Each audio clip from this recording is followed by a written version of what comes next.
Continuamos en Proeconomía y Finanzas. Llegó el momento de saludar a nuestro entrevistado de la fecha. Estamos en piso con Raúl Duarte. Él es estudiante paraguayo y se encuentra justamente estudiando en la Universidad de Harvard. Raúl, ¿cómo te va? Muchísimas gracias por venir a Proeconomía y Finanzas. Muy bien, muchas gracias por la invitación. Un saludo a toda la audiencia.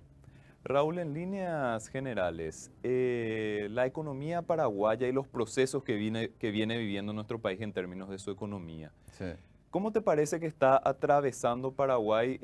Los últimos años también fueron complicados y se trata de un proceso en el cual nuestro país está avanzando hace mucho tiempo hacia un mayor desarrollo, pero bueno, todo esto plantea también muchos desafíos. En líneas generales, Raúl, ¿cuál es tu visión sobre la economía paraguaya? Sí, en general diría que Paraguay ha experimentado un crecimiento constante y ha logrado mantener una sólida estabilidad macroeconómica. Y algunos de los avances, de lo que podemos hablar, como mencioné, el crecimiento económico, el sector agroexportador cada vez se mantiene más fuerte y podemos resaltar la exportación de productos como la soja, la ganadería. También se notan las mejoras en infraestructura, inclusive hace poco en el trayecto que hice de Asunción a Ciudad del Este se nota cómo avanzan, cómo fluye mucho mejor la logística del transporte gracias a las mejoras en la infraestructura en esa parte. Hay mayor inversión extranjera directa y creo que como siempre se mantiene una política fiscal y monetaria prudente que es importante para el desarrollo del país. Raúl, en líneas generales, ¿qué te parece que son los principales desafíos Mm. para nuestro país? Hay muchísimas cuestiones que tenemos que atender, también el panorama económico global en cierto modo se va complejizando. ¿Qué te parece lo principal a lo cual Paraguay tiene que prestar atención como sus desafíos para el futuro? Sí, creo que Paraguay enfrenta varios desafíos en los próximos años. Entre algunos de los desafíos claves podemos hablar de la diversificación económica, ya que a pesar de los avances logrados, todavía Paraguay depende en gran medida del sector de sectores como la agricultura y la ganadería, que nos hacen depender mucho de los precios internacionales. Y, y hay programas como el de Maquila que están funcionando y contribuyendo en cierta manera a la diversificación, pero falta todavía en esa parte.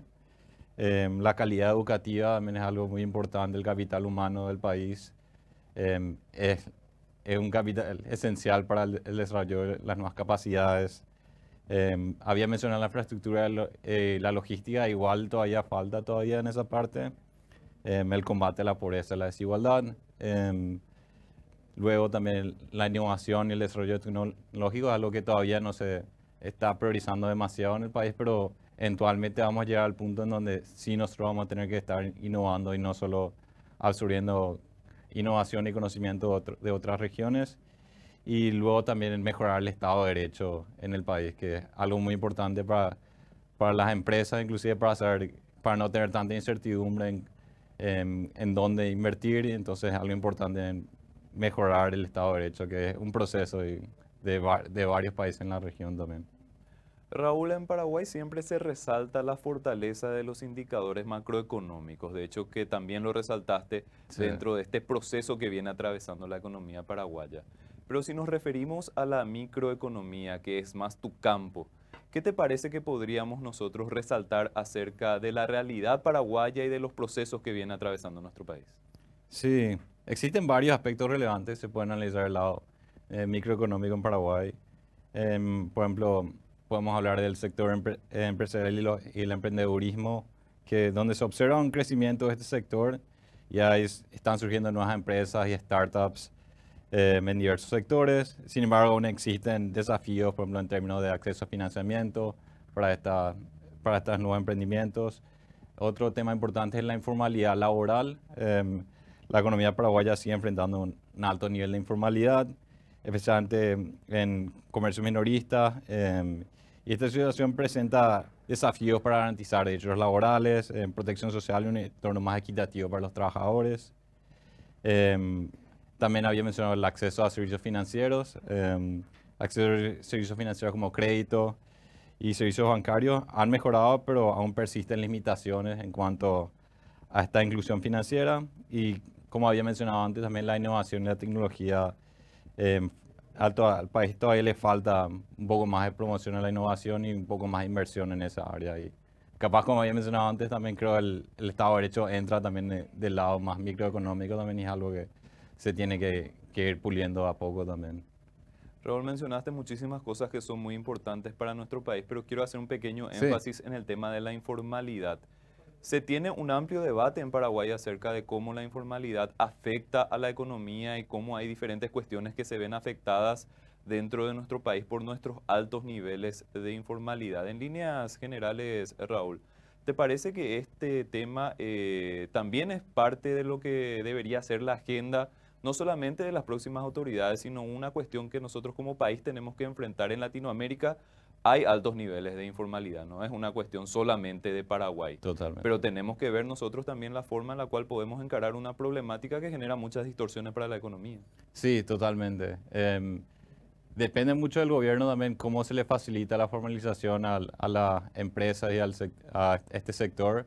O sea, falta todavía un acercamiento mayor y reducción de muchos procesos burocráticos que involucran a la formalización, pero creo que es un proceso muy importante para que el Estado pueda proveerle mejores servicios y que realmente se desarrolle más la economía de esa parte y que el Estado tenga una mejor idea de qué está sucediendo dentro del país, porque en la parte informal el Estado realmente carece de conocimientos de qué está sucediendo dentro del país y como en otros países de la región y es algo que le impide realmente conocer la realidad y poder afectar a esa realidad, tratar de mejorar esa realidad.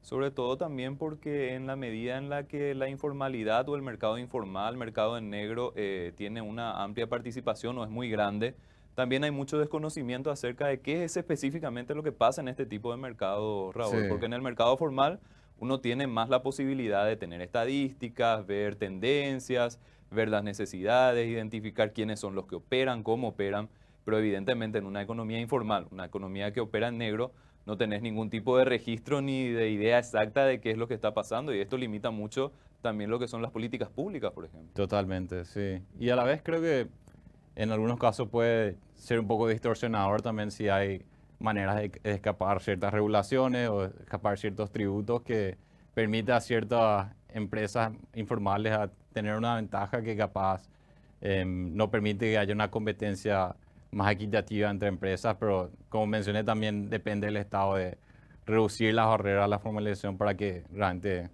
estén todas las empresas de una manera más equitativa compitiendo.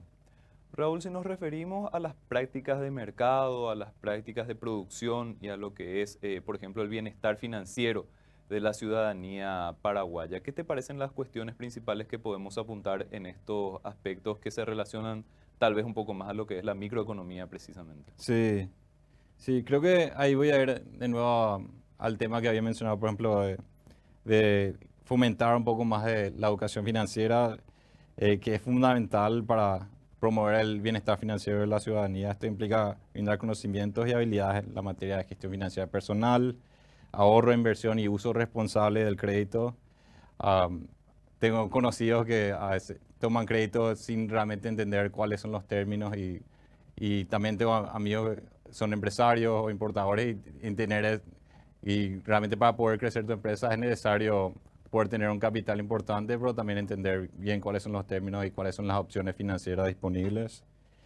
Em, y también creo que, entre otros temas, como había mencionado, también fomentar la diversificación productiva y, y también creo que algo importante es la promoción de la transparencia también del gobierno para poder realmente em, que todas las empresas entiendan bien cuáles son los pasos a seguir. Hace poco me estuve adentrando mucho más en cuáles son los problemas que tienen las empresas relacionadas al comercio exterior y tienen muchas limitaciones y muchos procesos que les impiden actuar con la rapidez que les gustaría actuar en ese sector y creo que es algo importante y seguro que en otros sectores se manifiesta de manera similar. Un sector, el del comercio exterior, que es fundamental para la economía paraguaya, Totalmente, ¿verdad? sí. Son cuestiones que tendríamos que nosotros ver y debatir también para justamente favorecer los procesos y eso también favorece la actividad económica. Exactamente, sí.